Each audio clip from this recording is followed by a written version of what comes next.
नमस्कार दोस्तों, stock market studies में फिर से एक बार आपको बहुत-बहुत स्वागत है। तो आज मैं फिर से आपके सामने कुछ कंपनीज के अपडेट लेके आया हूँ और आज का जो अपडेट है बहुत इम्पोर्टेंस है क्योंकि बहुत सारे दोस्तों ने कमेंट्स भी किए थे इसके ऊपर कि सर अभी इस सिचुएशन में मार्केट में इस नेगेटिव सिचुएशन में ये सारे कंपनीज कंटिन्यूअसली अपट्रेंड में जा रहा है मतलब कंटिन्यूअसली अपट्रेंड मोमेंटम देखने को मिला है।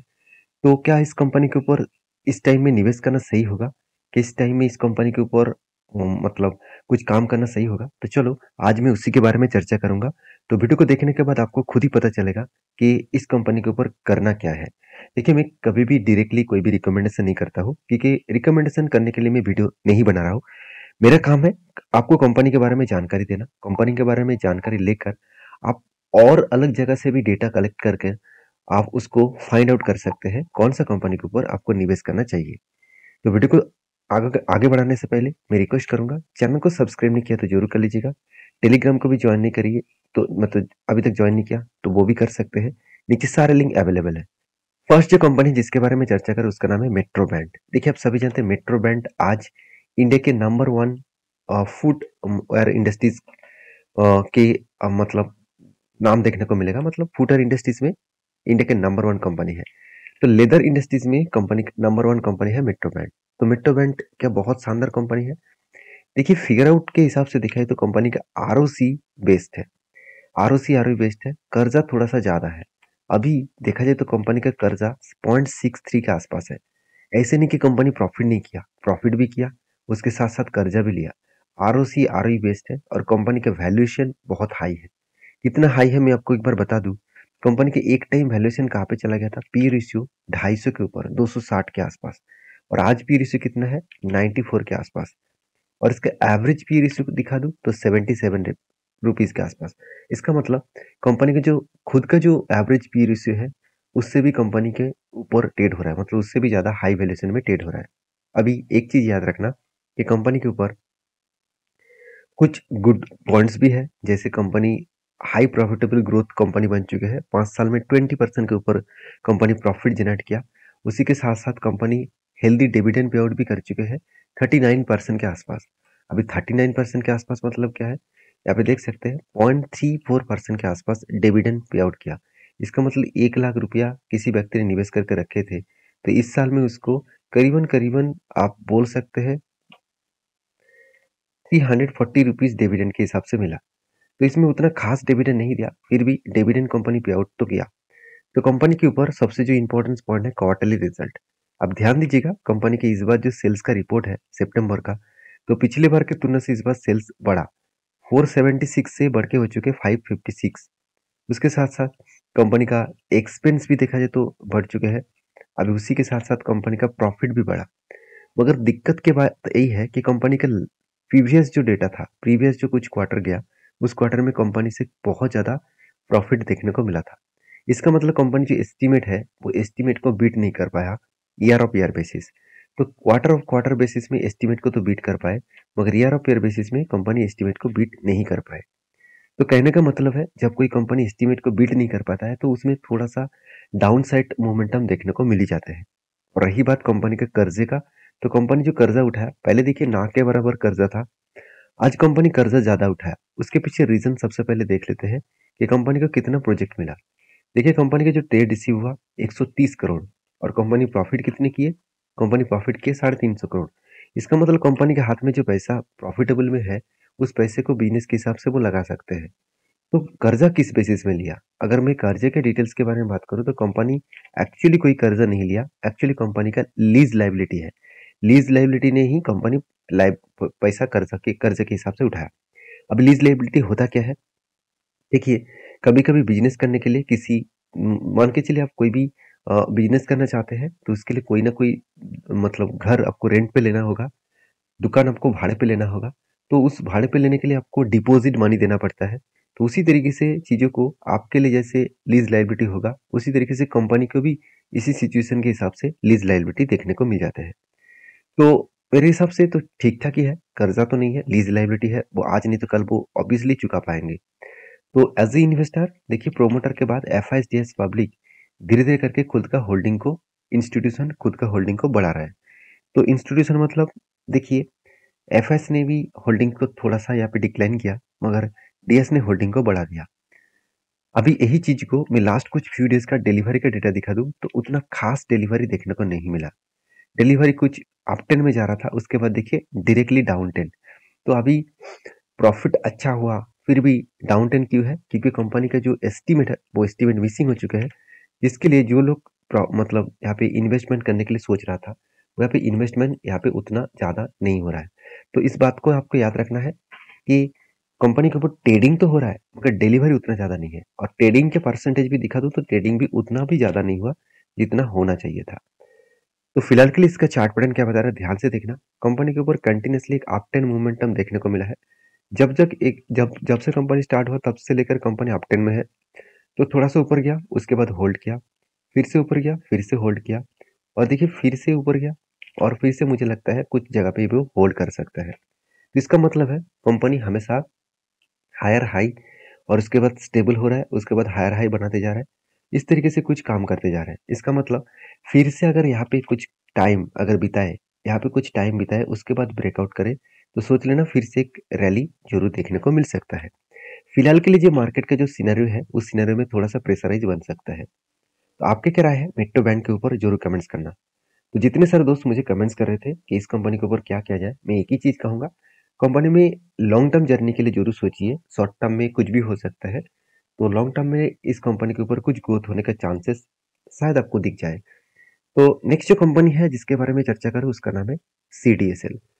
देखिए सीडीएसएल के बारे में चर्चा करूँ तो इस कंपनी की तो चार चांद लग गया, क्योंकि सेबी ने कुछ नया अनाउंसमेंट करने वाला है। जल्द से जल्द वो अनाउंसमेंट आने वाला है। दो कारण के वजह से इस कंपनी को फायदा मिलेगा। एक तो पहले देखिए मान के चलिए आज कोई शेयर को बाय कर रहा था और 2 दिन के बाद वो डीमेट अकाउंट में जा रहा था और उसको बाय टू सेल टुमारो कर रहा था, मतलब T+1 डे, मतलब एक दिन के अंदर अंदर डीमेट में जाने के कारण एक्स्ट्रा फायदा कंपनी को मिलता था। क्योंकि सीडीएसएल जो है वो एक डिपॉजिटरी फार्म है, तो इसको फायदा कहाँ से होता है? मान के चलिए जो शेयर हम लोग खरीद के रखे हैं, जब भी वो होल्डिंग पीरियड में चले जाते हैं, मतलब मान के चलिए आज खरीदारी करके रखे हैं और कल तक मेरा होल्ड है, तो वो शेयर, इक्विटी शेयर, वो किसके पास चला जाएगा? सीडीएसएल के पास।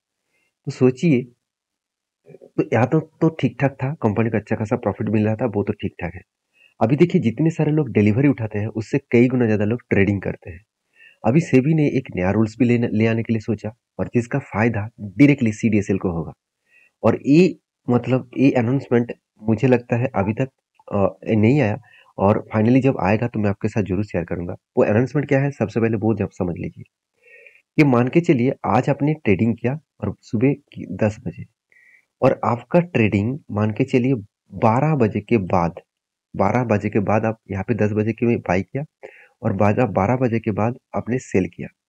तो ये जो आपने शेयर को होल्ड किया, तो ये जो होल्डिंग हुआ, तो इस होल्डिंग डायरेक्टली आपका डीमेट अकाउंट में ट्रांसफर हो जाएगा। आप कर तो रहे हैं ट्रेडिंग, फिर भी 10 से 12 के अंदर अगर आपने स्क्वायर अप कर दिया तो वो डीमेट अकाउंट में नहीं जाएगा। अगर 12 बजे के बाद अगर आपने स्क्वायर अप किया तो वो डीमेट अकाउंट में पहले चला चला जाएगा, और जब आप बेचेंगे तो एक एक्स्ट्रा मतलब एक चार्जेस आपको सीडीएस को देना पड़ेगा जब आप आपका प्रोडक्ट को सेल करेंगे। तो इसका फायदा किसको मिलेगा? ऑब्वियसली सीडीएसएल को मिलेगा। तो सेबी के नया रूल्स के हिसाब से जितने सारे लोग ट्रेडिंग करते हैं तो उसको तो थोड़ा सा प्रेशर बनेगा, और सीडीएसएल अच्छा खासा पैसा कमाएंगे। सिर्फ सीडीएसएल नहीं, एनएसडीएल भी कमाएंगे। तो अभी मार्केट में सीडीएसएल लिस्टिंग है, तो इसके ऊपर हम लोगों को फोकस होना चाहिए। तो देखिए मार्केट कैप के हिसाब से 15,000 करोड़ के आसपास है। देखिए कंपनी बहुत छोटा है। As a long term journey के लिए इस कंपनी अच्छा खासा ग्रोथ होने का अच्छा खासा चांसेस है, और कंपनी डेब्ट फ्री कंपनी है। और सबसे मजेदार बात क्या है आप जानते हैं? कंपनी अच्छा खासा इनकम भी कर रहा है, और उसके हिसाब से कंपनी के इंटरेस्ट कवरेज देख लीजिए, हाईएस्ट लेवल का इंटरेस्ट कवरेज देखने को मिला। अभी रिटर्न ऑफ एसेट भी ठीक ठाक है, आरओसी भी ठीक ठाक है, इबिटा मार्जिन भी ठीक है, क्विक रेशियो थोड़ा सा ज्यादा है। अभी कंपनी का जो क्वार्टरली रिजल्ट है उसके बारे में चर्चा करूं तो सेल्स अलग लेवल का ग्रोथ हुआ। 89 करोड़ से बढ़ के हो चुके 149, सॉरी 146, वहां से बढ़ के हो चुके 149, और इस बार कितना 207 करोड़। जब कंपनी के सेल्स लगातार बढ़ते जा रहे हैं और इस बार कंपनी का हाईएस्ट सेल्स देखने को मिला एक्सपेंस को कंट्रोल करने के बाद, कंपनी फर्स्ट टाइम 3 डिजिट तक कंपनी प्रॉफिट को लेके गया, क्या उस कंपनी के ऊपर आपको क्या करना चाहिए? ऑब्वियसली इस कंपनी के ऊपर आपको फोकस होना चाहिए। और मैंने आपको पहले एक लेवल भी मेंशन करके दिया था, और लेवल देखिए कुछ इस तरीके से था, शोल्डर कम हेड कम शोल्डर।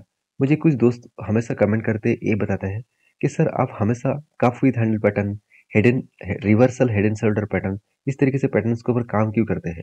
देखिए, जो स्ट्रेटेजीज ने मुझे इतना दिनों तक प्रॉफिट दिया और मुझे हमेशा प्रॉफिट मिलता है, क्या मैं उस स्ट्रेटेजीज को भूल जाऊँ? क्या फिर से मैं नया स्ट्रेटेजी अप्लाई करूँ? देखिए, वो लोग पैसा नहीं मार्केट से कमा पाते जो बार बार स्ट्रेटेजीज चेंज करते हैं। जो लोग एक स्ट्रेटेजीज के ऊपर कंटिन्यू करते हैं, वो हमेशा विनर होता है। जैसे एक कहावत है कि ब्रूस ली ने एक बात कही थी, वो मैं आपके साथ शेयर करूंगा। कि उन्होंने एक बात कही थी कि जो लोग अलग अलग मतलब स्ट्रेटेजीज को यूज करके पंच करते हैं, मतलब जो फाइटिंग करते हैं, उससे मुझे डर नहीं लगता। जो लोग एक स्ट्रेटेजीज को बार बार प्रैक्टिस करते हैं, उससे मुझे डर लगता है। इसका मतलब आप समझिए कि एक स्ट्रेटेजी आपको ऐसा होना चाहिए जिस स्ट्रेटेजीज को आपको भरोसा है, जब भी वो बने तो आप उसको प्रॉफिट मिल सकता है। देखिए, मार्केट में करेक्शन तो हुआ था, फिर भी देखिए सीडीएसए ने क्या किया, कंटिन्यूअसली देखिए आप मोमेंटम दिखा रहा है। और मेरा जो टारगेट है वो टारगेट कुछ इस तरीके से है, 1640 रुपीज के आसपास। इस टारगेट को अगर एंट्री लेवल से मिले तो टारगेट को टोटल 29% के आसपास टारगेट मिल सकता है। तो आपका क्या राय है इसके ऊपर जरूर कमेंट्स करना। और आप मैंने जब इस वीडियो आपके साथ शेयर किया था यहाँ पे, तो अगर आपने उस वीडियो को देखे हैं तो मुझे जरूर कमेंट्स करना। तो नेक्स्ट जो कंपनी है जिसके बारे में चर्चा करूँ उसका नाम है बीएससी। मेरे एक दोस्त ने मुझे कमेंट किया, सर बीएससी के ऊपर क्या निवेश करना सही होगा? तो मतलब देखिए, बीएससी के ऊपर निवेश करना सही होगा कि गलत गलत होगा, वो तो आपको फ्यूचर ही बताएगा। तो मेरे हिसाब से एक चीज हमेशा याद रखना है, जब किसी का कंट्रीज का डेवलपमेंट होता है तो हर व्यक्ति के पर कैपिटल इनकम बढ़ जाता है। और जो लोगों के पास पैसा आते हैं, लोग लोग लग्जरीज प्रोडक्ट को खरीदारी करने के बाद हमेशा एक चीज को ध्यान रखेंगे, वो है इन्वेस्टमेंट। तो इन्वेस्टमेंट करने के लिए वो हमेशा फोकस रखेंगे। तो इन्वेस्टमेंट एक ऐसा पावर है जिसके ऊपर वो हमेशा फोकस रखेंगे। और सबसे मजेदार बात यही है कि बीएससी सिर्फ इंडिया पे नहीं, ऑल ओवर एशिया में सबसे पहले स्टॉक एक्सचेंज है, सबसे पहला स्टॉक एक्सचेंज है और सबसे पुराना स्टॉक एक्सचेंज है। तो इस कंपनी के ऊपर मैं एक ही बात कहूंगा कि कंपनी में दम है, कंपनी में फ्यूचर में पोटेंशियल है। क्योंकि जितने सारे कंपनी स्टॉक मार्केट में लिस्टिंग है, तो उसके ऊपर एक एक्स्ट्रा बेनिफिट हमेशा कंपनी को मिलते ही जाते हैं। क्योंकि वो लोग स्टॉक मार्केट में लिस्टिंग है तो वहाँ पे ट्रेड होता है, और ट्रेड के हिसाब से जितने लोग ट्रेड करते हैं, होल्डिंग करते हैं, तो उसका एक्स्ट्रा बेनिफिट हमेशा एक्स्ट्रा चार्जेस बीएससी को एनएससी को देना पड़ता है। तो एनएससी तो अभी तक मार्केट में लिस्टिंग नहीं है, तो डायरेक्टली फायदा किसको मिलेगा? बीएससी को मिलेगा। अगर मैं क्वार्टरली रिजल्ट के बारे में बात करूँ तो फाइनली अभी तक रिजल्ट नहीं आया। तो रिजल्ट आने के बाद ही पता चलेगा कि कंपनी में कितना दम है। सेल्स भी बढ़ा, एक्सपेंस भी बढ़ा, और उसके साथ साथ कंपनी का प्रॉफिटेबिलिटी अलग लेवल का बढ़ा। हाँ, यहाँ पे कुछ एक्स्ट्रा प्रॉफिट इस बार देखने को मिला, क्योंकि कंपनी का आधा से इनकम में कंपनी को 430 करोड़ के आसपास एक्स्ट्रा प्रॉफिट मिला है। तो एक्स्ट्रा बेनिफिट मिला जिसके चलते हुए कंपनी का नेट प्रॉफिट भी यहाँ पे बढ़ता हुआ दिखे। अभी एक चीज और भी आप देखेंगे तो आपको बहुत अच्छा लगेगा, ये कंपनी का रिजर्व देखिए एक ही रेंज के ऊपर है, मगर कंपनी का कर्जा एकदम जीरो है। और कंपनी का फिक्स्ड एसेट भी लगातार लगातार बढ़ते जा रहा है। तो यहाँ पे कुछ पॉजिटिव पॉइंट आप यहाँ पे देखने को मिला है। अभी ऐसे इन्वेस्टर, तो यहाँ पे इन्वेस्टर तो नहीं दिखेगा, मैं चलो यहाँ पे आपको इन्वेस्टर दिखा देता हूँ, और भी आपको आसान होगा इस चीजों को समझने में। तो इन्वेस्टर के बारे में बात करो, सबसे ज्यादा इन्वेस्टमेंट किसके पास है? पब्लिक के पास, 58.9% के आसपास। और उसके बाद देखिए, म्यूचुअल फंड ने धमाका बाइंग की है, इतने दिनों तक बाइंग नहीं किया था, फाइनली सितंबर क्वार्टर में उन्होंने बाई किया। और बाई होने के बाद ही रॉकेट की तरह भागता हुआ देखने को मिले बीएससी में। तो म्यूचुअल फंड के बाद एफआईएस के पास कितना होल्डिंग्स है? 7.9% के आसपास। अगर इसी चीज को मैं चार्ट पैटर्न के हिसाब से दिखा दूं, आप देखेंगे तो यहाँ पे एक पैटर्न क्रिएट हुआ था, cup with handle pattern, finally यहाँ पे ब्रेकआउट हुआ और यहाँ पे तक टारगेट था, वो टारगेट अचीव हो चुके हैं। तो फिलहाल के लिए जो सिचुएशन है, मैंने आपको ये भी बताया था कि यहाँ पे एक पैटर्न क्रिएट हुआ, और इस पैटर्न को क्रिएट होने के बाद फाइनली यहाँ पे ब्रेकआउट भी हुआ। और ब्रेकआउट होने के बाद देखिए धीरे धीरे करके वो आगे बढ़ रहा है।